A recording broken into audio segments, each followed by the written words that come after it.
Welcome. In this place, at this time,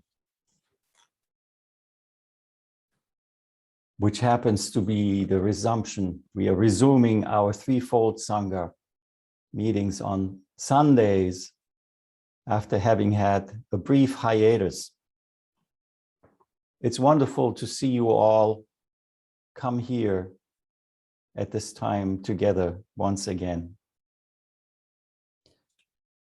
The day today, at least, where I find myself is September 19th, 2021. It is Mandala Day Celebration Day because it's really the 21st, but we celebrate it on the Sunday so that we can all share in it together and have this experience of being reminded of the interconnection, of the interdependency in which we all exist, in which we all find ourselves, from which we all arise. Conditionality. But also the 21st of September is the equinox in autumn. Ohigan, as the Japanese call it. The time when there appears to be balance between light and darkness, where we have the same amount of daylight as we have of darkness of night. And the Japanese tradition here is somewhat almost like Obon, because it is seen as a time to go and to visit and clean up again the graves of your ancestors. You go to the cemetery and we make everything neat, and you bow and you revisit. It's not so long after Obon, one might think, but it's an important staying in touch with the conditionality of our being as well. There are flowers that bloom around this time, like Chorus radiata, which is Higan Bana, or in English, the red spider lily. It just blooms around this time. And it was imported into Japan and the United States from Nepal and other Southeast Asian countries, actually. Beautiful flower, lasts only a couple of days, bright red, with long, thin, also tentacles. That's why it's the spider lily. What does it mean, Ohigan? Of course, it is a time of change. The change where the days will continue to get shorter and the nights continue to get longer, with the night time being the majority of time. And in the Buddhist context, various Buddhist schools have traditions with Ohigan, but all over we can say that Ohigan is a reminder that the time to change is now. In the same way that in this autumn, we recognize that darkness will become longer and longer, we are called to recognize that the number of our days we have ahead of us reduces steadily. However, it is pointed out in this very moment of Ohigan also that we as human beings have the privilege to be able to encounter to study, to experience the teachings of the Buddha. And that liberation is the birthright of a human being. Even though it seems that darkness will take over at times, we are called to live up to that birthright. Time to change is now. No other time can be found to change but now. And befittingly, September 21st is also the International Day of Peace. Peace. Even saying the word, even thinking peace. I am sure you, as I, feel a deep longing for the manifestation of peace. Peace and liberation go hand in hand. In Buddhist terminology, anshin, the peace of mind, heart, is peace and liberation in one. Anshin. How do we find this anshin? Now, of course, if we were to look at it from the point of view of this equinox, where there's the same amount of light as there's this amount of darkness, we could be led to believe that peace is an equilibrium between conflict and no conflict. But that is not what peace truly is. As Ohigan and as the activity of dependent origination teaches us, pratitya samutpada, engi in Japanese, even peace needs to be dynamic, flowing, responding, acting, all at the same time in this moment in which we are called with our consciousness. So for that, I would like to read you something today from a book that is called Being Peace. Being Peace by Thich Nhat Hanh, a master in the Vietnamese Rinzai tradition. So here's what Thich Nhat Hanh writes. The Buddha taught that this is like this because that is like that. You see, because you smile, I am happy. This is like this, therefore that is like that. And that is like that because this is like this. This is called dependent co-arising. Suppose you and I are friends. In fact, I hope we are friends. My well-being, my happiness depends very much on you. And your well-being, your happiness depends upon me. I am responsible for you, and you are responsible for me. Anything I do wrong, you will suffer. And anything you do wrong, I have to suffer. Therefore, in order to take care of you, I have to take care of myself.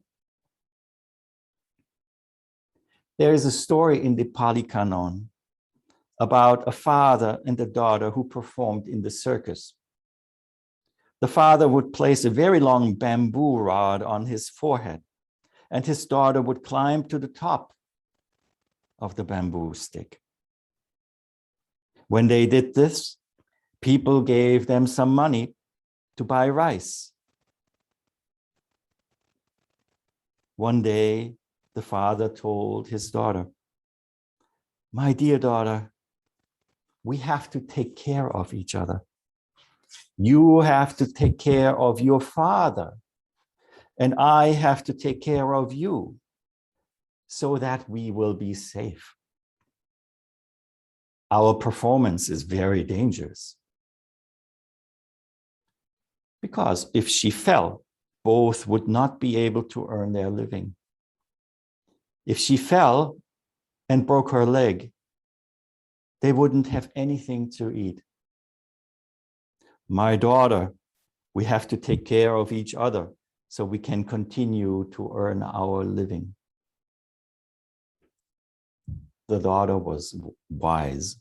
She said, "Father, you should say it this way. Each one of us has to take care of himself or herself or themselves so that we can continue to earn our living. Because during the performance, you take care of yourself. You take care of yourself only. You stay very stable, very alert. That will help me. And when I climb, I take care of myself. I climb very carefully. I do not let anything wrong happen to me." That is the way you should say it, Father. You take care of yourself, and I take good care of myself. In that way, we can continue to earn our living. The Buddha agreed that the daughter was right. So we are friends, and our happiness depends on each other.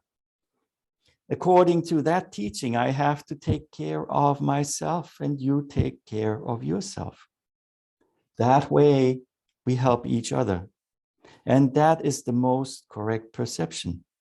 If I only say, "Don't do this, you have to do that," and I don't take care of myself, I can do many harmful things, and that does not help.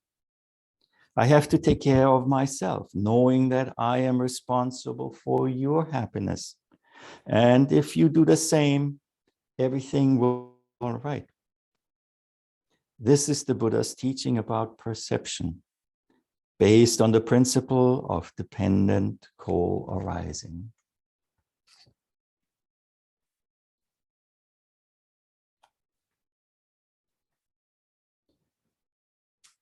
You probably have encountered other human beings when they find out, "Oh, you're a Buddhist. What do you do?" "Oh, we do a lot of zazen. We meditate." Well, isn't that selfish? You just sit down to liberate yourself? This look from a slightly different point of view of this codependency is very important.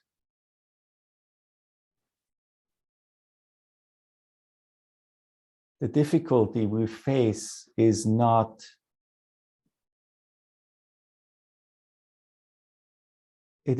solvable. It is not attainable. It cannot be tended to as long as we reside firmly in the world of separation between darkness and light. So this idea of Ohigan, of the same balance here and there, coming to a point of stasis, is not the dynamic nature of the life we experience as human beings.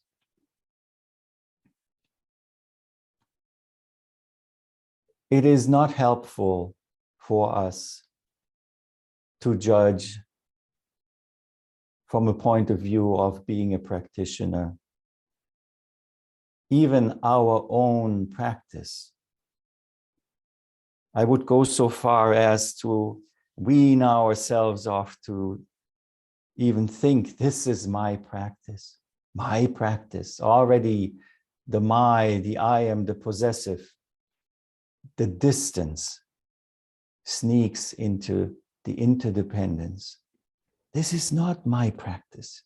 This is the practice of interdependence. Yes, certainly I am called to do my part. I am called to attend to what I can attend to the most directly. We face ourselves, and in facing ourselves, we face the conundrum of having been born into a world of this and that, of have and have-nots, of all kinds of distinctions. But it is really important that we also develop the feeling and the intuition for this interdependence. Distinction and equality in Buddhism are concepts that are spoken about in many different ways. Doing Zazen, doing work practice, doing life practice, we are called to completely eliminate, obliterate that distance between self and other. And as we are so distinct, we are also so unique, and each of us is so precious by the expression of that interdependence that finds it never repeatable conditional manifestation in what is called you, your mind, your heart, your body, your work, your activity. And if we all go and approach this activity from that realization of equality and connectedness, that special expression gains and shines from that very light of actualization of no self. Peace is dynamic. Peace is not stasis. Peace is not absence of conflict.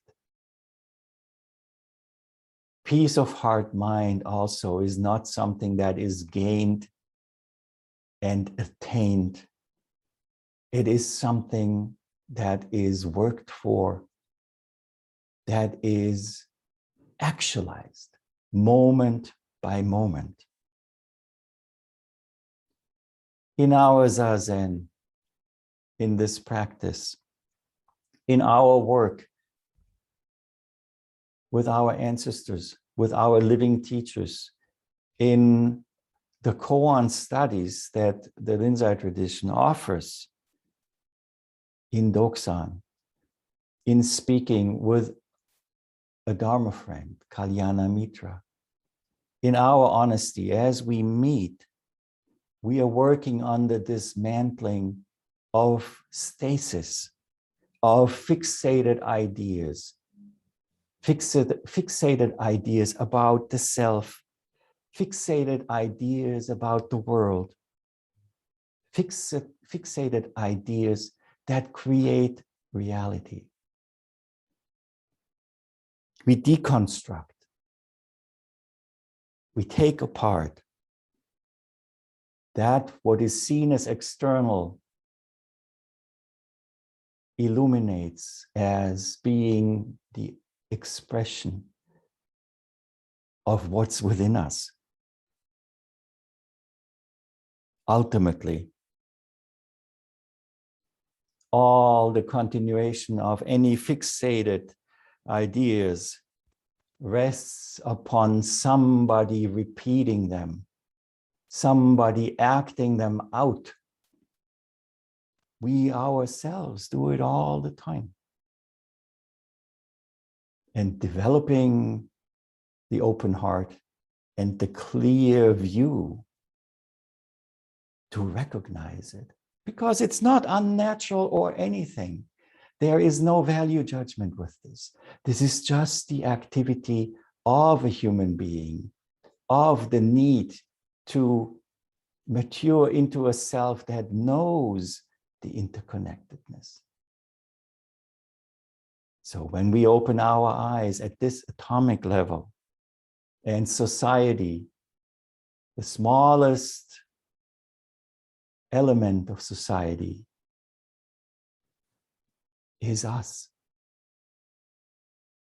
We can also attend to making this a better place to live in for everybody.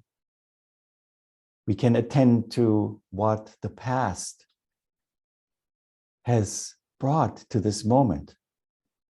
The attitude and actions that are based upon unreflected, uncontemplated parts of ourselves.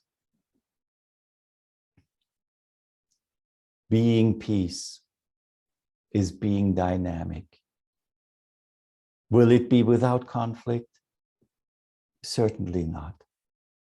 But conflict for conflict's sake just creates distance. Conflict as a means of engagement and a mirror to our own fixated ideas is a wonderful teaching tool in this practice and in many other practices as well. Pratitya samutpada. This is like this, because that is like that. An awakening to the responsibility that we all have in the thoughts we think, in the actions we take, in the heartful reflection of how we act and what we do, is moving into a dynamic state of being at rest in motion, of being one within distinction, of being at peace within what might seem as apparent conflict. There is no way of authentic practice that anyone can do that doesn't engage with these realities of human nature. And that's what we are called to do in various ways. Some of us are artists.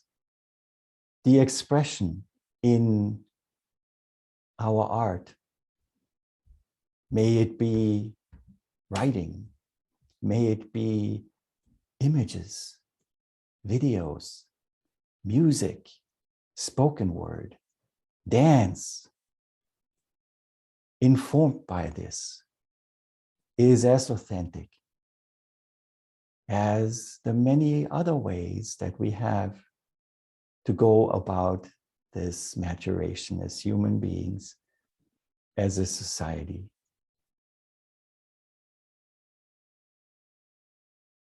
Because you smile, I smile.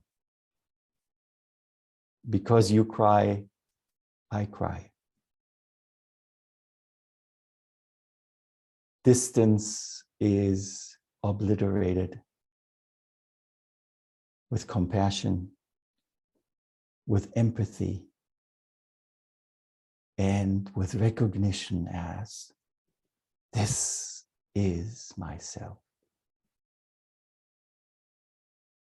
In these times of very, very strong polarization, in many different fields.